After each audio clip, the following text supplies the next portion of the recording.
are you? Day. Oh yeah. Doesn't this sunshine feel so good? A couple of things I want to point out. Great economic news this morning, despite all of the naysayers in the media and also all of the so-called experts. The CPI index report came out this morning and inflation is down. In fact, core inflation is down to the lowest level it has been in 4 years. This is just in 52 days of President Trump taking office. We saw airline fares fell. We saw the cost of gasoline is down as well.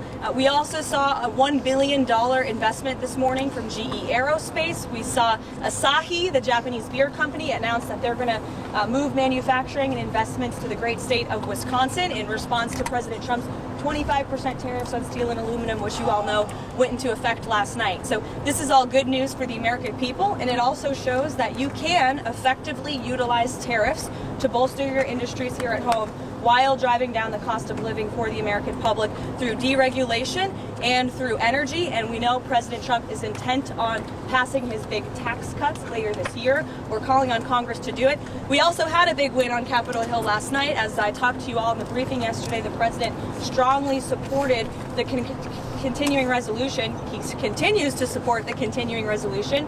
Now the ball is in Senate Democrats' court. Do they want to shut down the government, or do they want to keep it open and funded for the American people who need this government to continue moving, to continue building on the momentum President Trump has created? It's up to them. We'll see what they do. We hope that everybody on the Senate side will help to pass this bill so we can continue doing the business of the American people. I'll take a couple questions. Sure. Karoline, is it a sense that the market and business leaders are not understanding what the president is trying to do, or that they don't like what the president is doing? How do you explain the stock market? Well, I think I talked about this yesterday, and I think the president, the president has also addressed the stock market yesterday. It's a snapshot of a moment in time, and we expect there will be good days and there will be bad days, but ultimately Wall Street and Main Street are going to benefit from this president's policies as they did in his first term. And your reaction on Canada's Department of Education with layoffs of 50%, can you confirm that critical services won't be cut? For instance, reassuring American families with kids with disabilities that their programs will not be cut? Yes. The Secretary of Education, Linda McMahon, who's doing a tremendous job, by the way, has assured the American people of that. And these cuts are a promise made and a promise kept. There is no reason that we should be spending more than most developed countries in the world, and our education system is failing. If you look at our nation's report card, 8th graders are not reading at the rate that they should. 4th graders are not learning math at the rate that they should. And so we have a problem with our education system. Nobody disagrees with that, but a lot of people seem to disagree with actually doing something about it and changing the status quo. So the president wants to return education back to the states, empower those closest to the people to make these very important decisions for our children's lives, and this is a first step in that process. It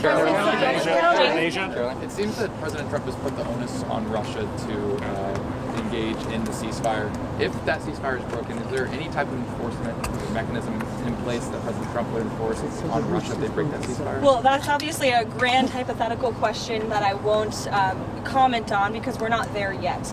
The current state of play is that the Ukrainians have agreed to a ceasefire. The Ukrainians have agreed to the peace plan that was put on the table yesterday in Saudi Arabia by the Secretary of State and our National Security Advisor, whom I just spoke with before coming out here, and he informed me that he has had a call today with his Russian counterpart, and the president's team continues to be engaged. As you all know, Mr. Witkoff is traveling to Moscow later this week, and we urge the Russians to sign on to this plan. This is the closest we have been to peace in this war. We are at the 10th yard line, and the president is expecting the Russians to help us run this into the end zone. Would President Trump call President Putin and encourage him to engage in the ceasefire? I don't have a readout on the president's calls, but as the president always does, if that call happens, he will let you guys know.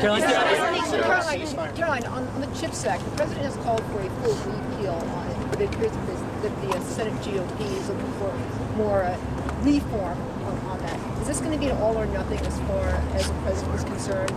I think the president's made his position on that quite clear. The NATO Secretary General will be here tomorrow. Yes. What is the president hoping to get out of that meeting? What are his asks of the new Secretary General? Yes, he will be here tomorrow, and I suspect the president will provide guidance on that meeting after it takes place. But I'm quite confident, as he always does when it comes to NATO, he will urge the NATO secretary the president's belief that NATO countries need to pay their fair share for their own defense. We have been spending billions and billions of dollars on NATO, which the president agrees with, so long as other countries are paying their fair share. Is 5% still his commitment, like what he expects from the European countries, 5% of GDP for defense? Last time I spoke with him, that was his commitment.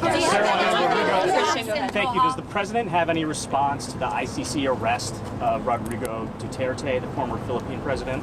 I have not spoken to him about that, but I can and get back to you. Well, separate question then. Sure. There's this March 13th deadline for departments to submit their agency reduction plans. Can you give us an update on that? Is there any foot dragging from any places within the federal government? And when do you expect these cuts to go into place? Everybody is working together as one team. This is a goal that every cabinet secretary across the board agrees with. We have to reduce our workforce. We have to make our bureaucracy more efficient. And then when the March 13th deadline hits, we can talk about that. On the economy, you mentioned yesterday that this is a transition period. How does the White House measure this in terms of when can you not blame it on former President Biden, and when does it fully become President Trump's responsibility? Well, we've only been here for 52 days, but certainly the president is working hard every day to, again, bring down the cost of living, which we see is already happening. You see the cost of eggs is going down, cost of gasoline is going down because of the massive deregulatory efforts of this president, and also the fact that we are delivering on his promise to drill, baby, drill already. You saw this past weekend the National Economic Advisory put out a report that because of the regulations we've already slashed in just 52 days, we've saved American taxpayers $180 billion. That comes out to about $2,000 per American household. That's in 52 days. So the president is working diligently, and he's working hard on this every single day. And we need Congress to also help. We need Congress to pass tax cuts, which the president campaigned on and the vast majority of the American people support.